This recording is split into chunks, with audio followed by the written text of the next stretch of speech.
Peter Ouspensky.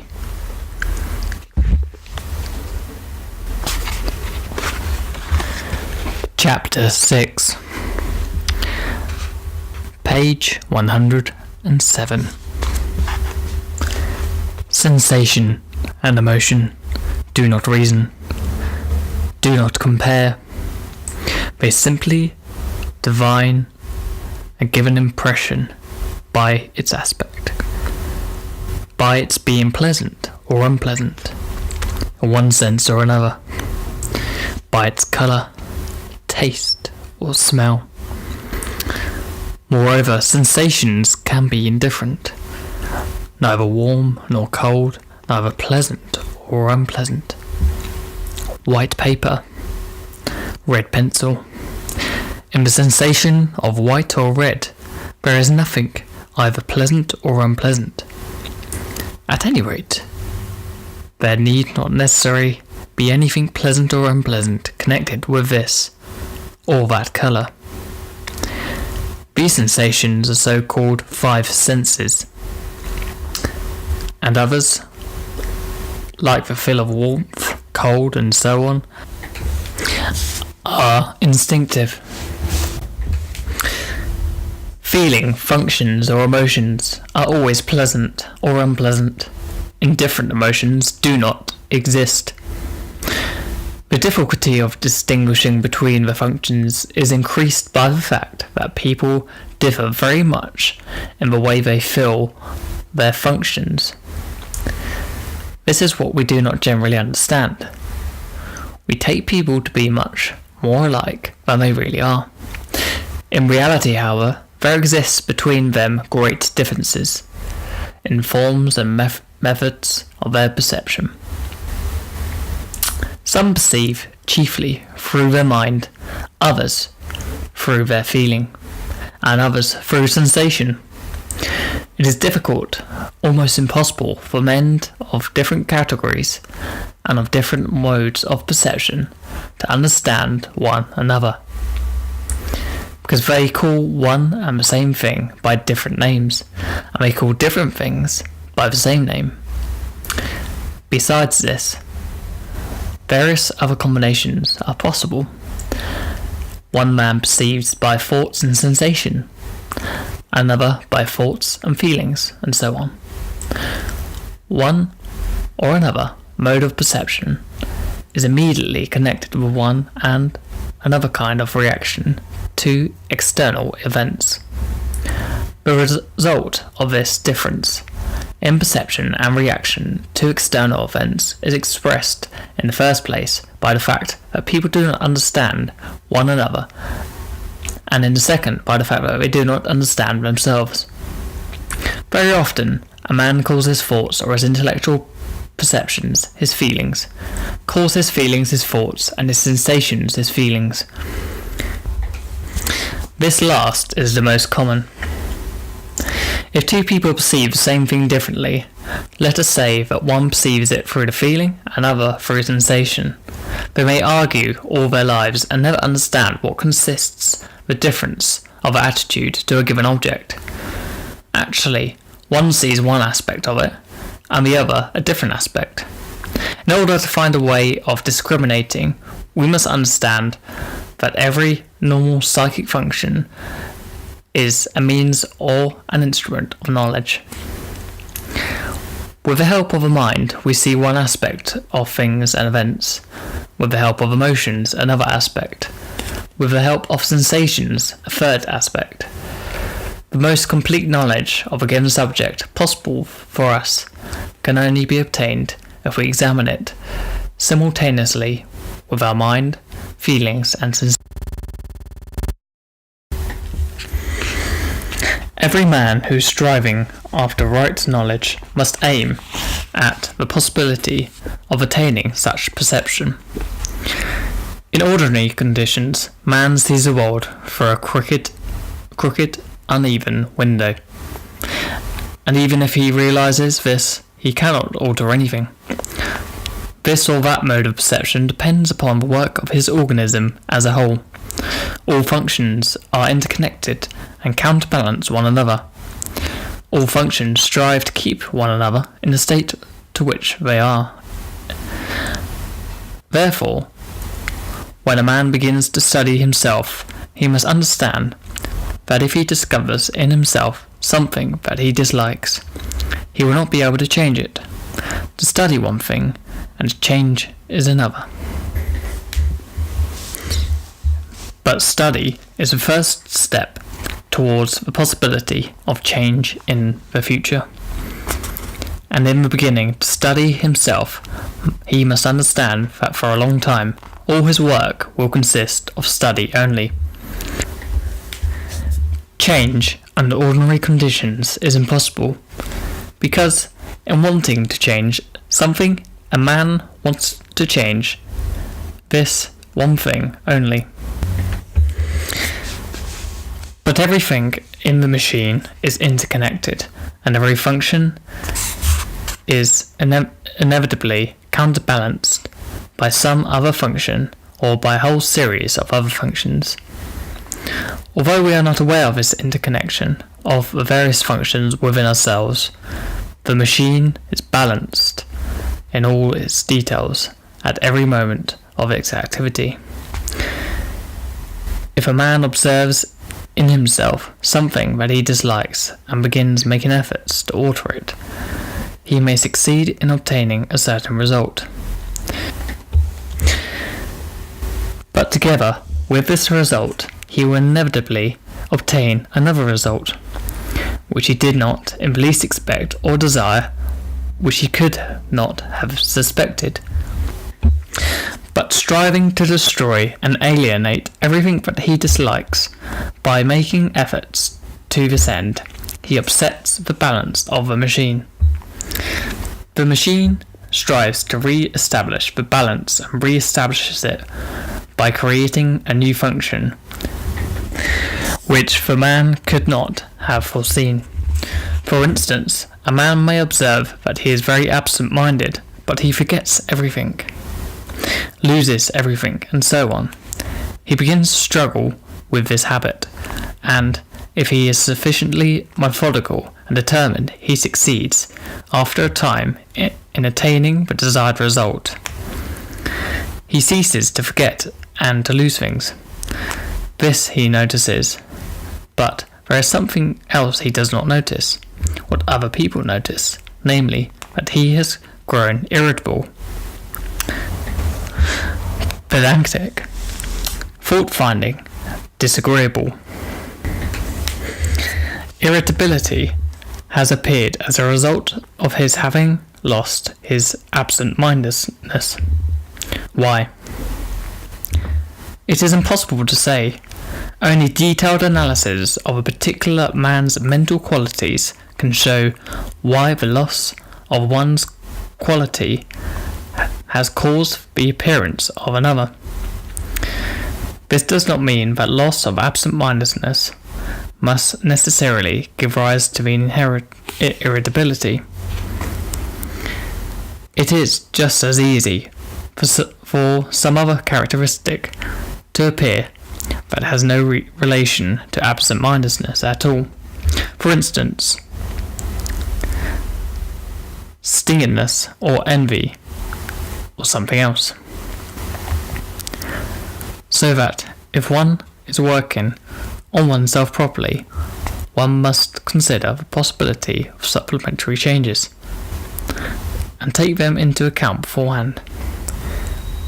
Only in this way is it possible to avoid undesirable changes or appearances of qualities which are utterly opposed to the aim and the direction of a work.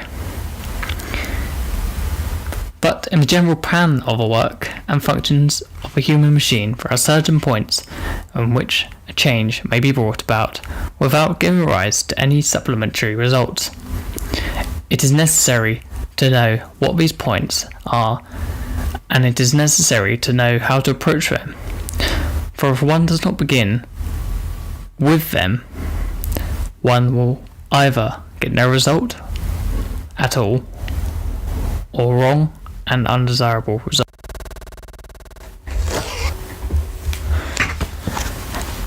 Having fixed his own mind the difference between the intellectual, the emotional, and the moving functions, a man must, as he observes himself, immediately refer his impressions to this or that category. And at first, he must make a mental note of only such observations as regards which he has no doubt whatever, that is, those where he sees at once to what the category they belong to. He must reject all vague or doubtful cases and remember only those which are unquestionable. If the work is carried on properly, the number of unquestionable observations will rapidly increase, and that which seemed doubtful before will be clearly seen to belong to the first, the second, and the third centre. Each centre has its own memory, its own occasions, its own thinking. As a matter of fact, each centre consists of three parts: the thinking, the emotional, and the moving. But we know very little about this side of our nature. In each centre we know only one part. Self-observation, however, will very quickly show us that our mental life is much richer than we think, or in any case, that it contains more possibilities than we think. At the same time as we watch the work of the centres we shall observe, side by side with their right working, their wrong working, that is, the working of one centre or another, the attempts of a thinking centre to feel or to pretend that it feels, the attempts of the emotional centre to think, the attempts of the moving centre to think and feel. As it has been said already, one centre working for another is useful in certain cases, for it perceives the continuity of mental activity. But in becoming habitual, it becomes, at the same time, harmful, since it begins to interface with the right working by enabling each centre to shirk its own direct duties, to do not what it ought to be doing, but what it likes best at the moment. In an all-healthy man, each centre does its own work, that is, the work for which it's specially destined and which it can best perform. There are situations in life which our thinking centre alone can deal with and can find a way out of.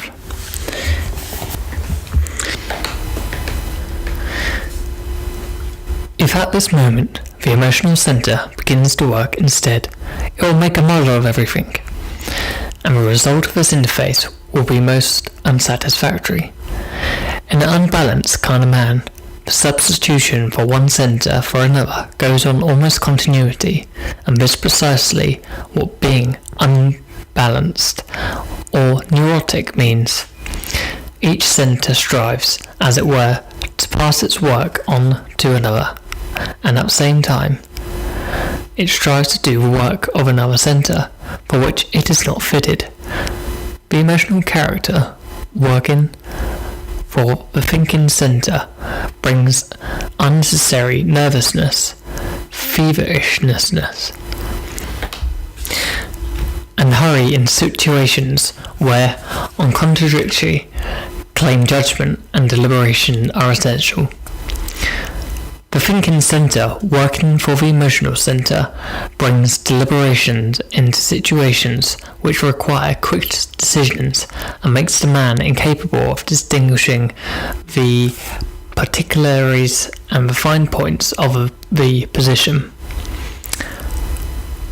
Thought is too slow. It works out a certain plan of action and continues to follow that, even though the circumstances have changed and quite different course of action is necessary. Besides, in some cases, the indifference of the thinking center gives rise to entirely wrong reactions, because the thinking center is simply incapable of understanding the shades and distinctions of many events that are quite different from a moving center, and for the emotional center appear to be alike to it. Its decisions are much too general and do not correspond to the decisions which the emotional character would have made. This becomes perfectly clear if we imagine the interface of thought, that is, of the theoretical mind, in the domain of feeling or of sensation, or of movement. In all three cases, the interface of the mind leads to wholly undesirable results. The mind cannot understand shades of feeling. We shall see this clearly if we imagine one man reasoning about the emotions of another. He is not feeling anything himself, so the feelings of another do not exist for him. A full man does not understand a hungry one, and for another, they have very definitive existence. And the decisions of the first, that is, of the mind, can never satisfy him. In exactly the same way, the mind cannot appreciate sensations. For it, they are dead, nor it is capable of controlling movement. Instances of this kind are the easiest to find. Whatever work a man may be doing, it is enough for him to try and find to do each action deliberately with his mind. Following every movement, he will see what the quality of his work will change immediately. If he is typing, his fingers controlling this moving center find the necessary letters for themselves. But if he tries to ask himself, therefore, every letter, where is K, where is the comma, how is this word spelled,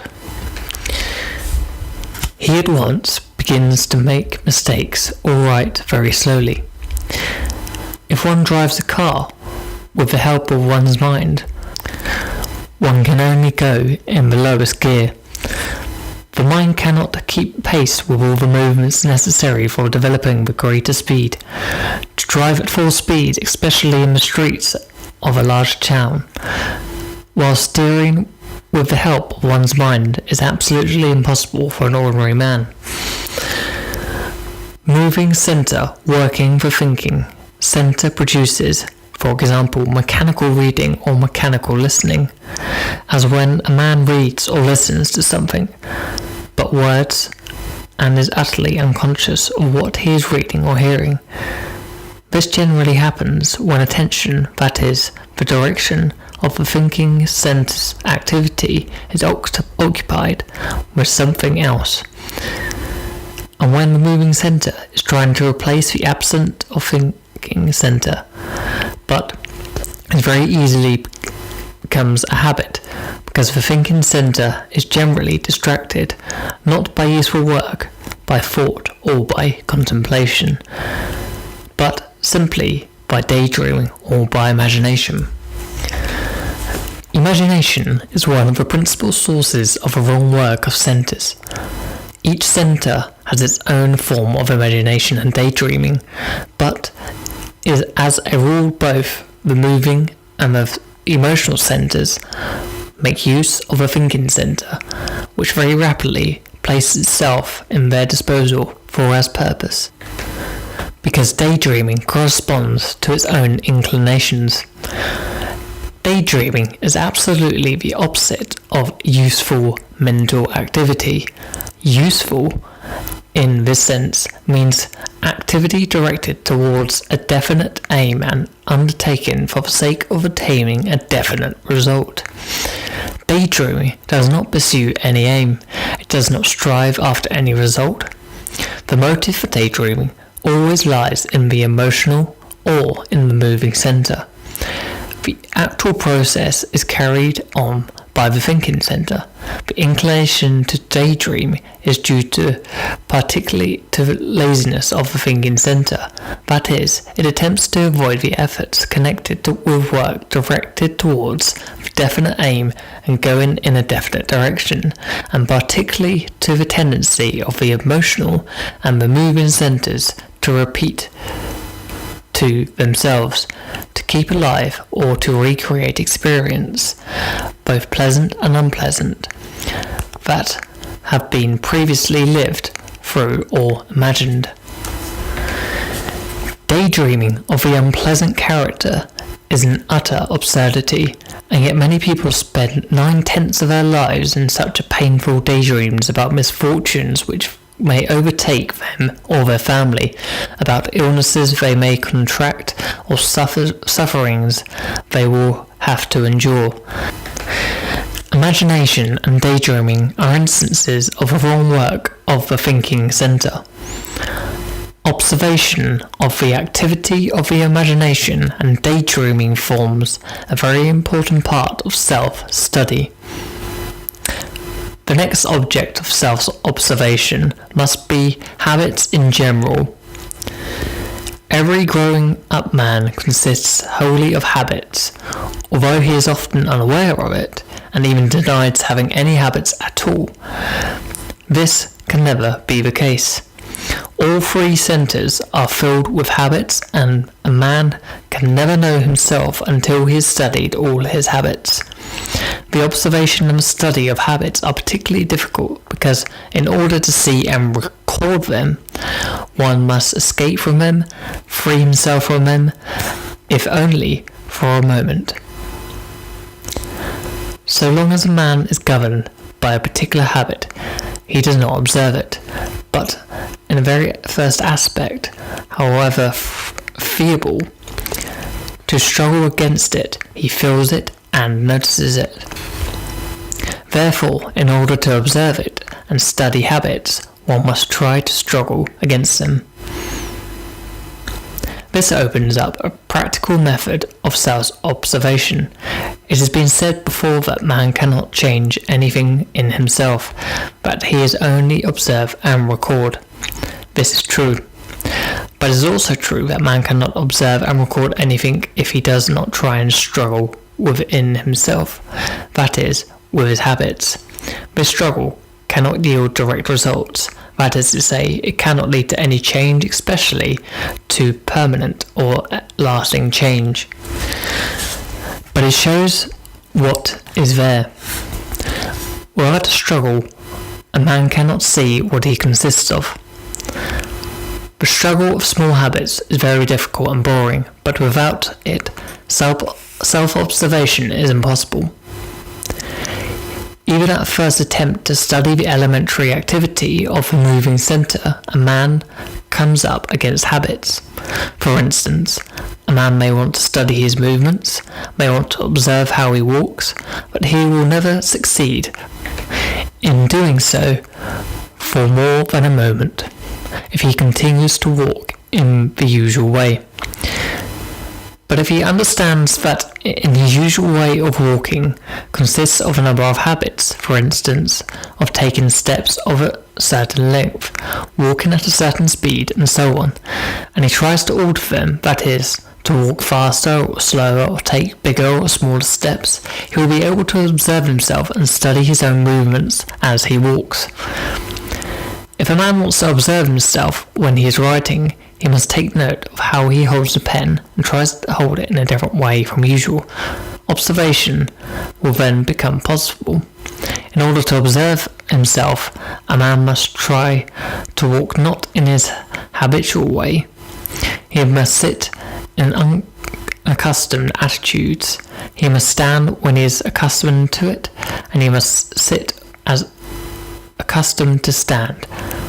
And he must make with his left hand the movements he is accustomed to make with his right hand, and vice versa. All this will enable him to observe himself and study the habits and associations of the moving center. In the sphere of emotions, It is very useful to try and to struggle with the habit of giving immediate impression to all one's unpleasant emotions.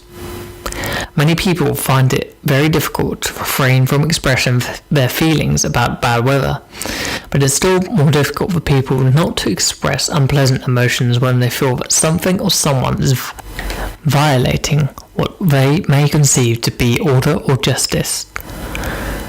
Besides being a very good method for observation, the struggle against expressing unpleasant emotions has at the same time another significance.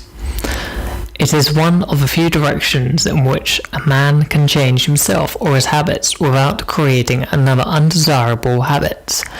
Therefore, self-observation and self-study must from the first be accompanied by struggle against the expression of unpleasant emotions.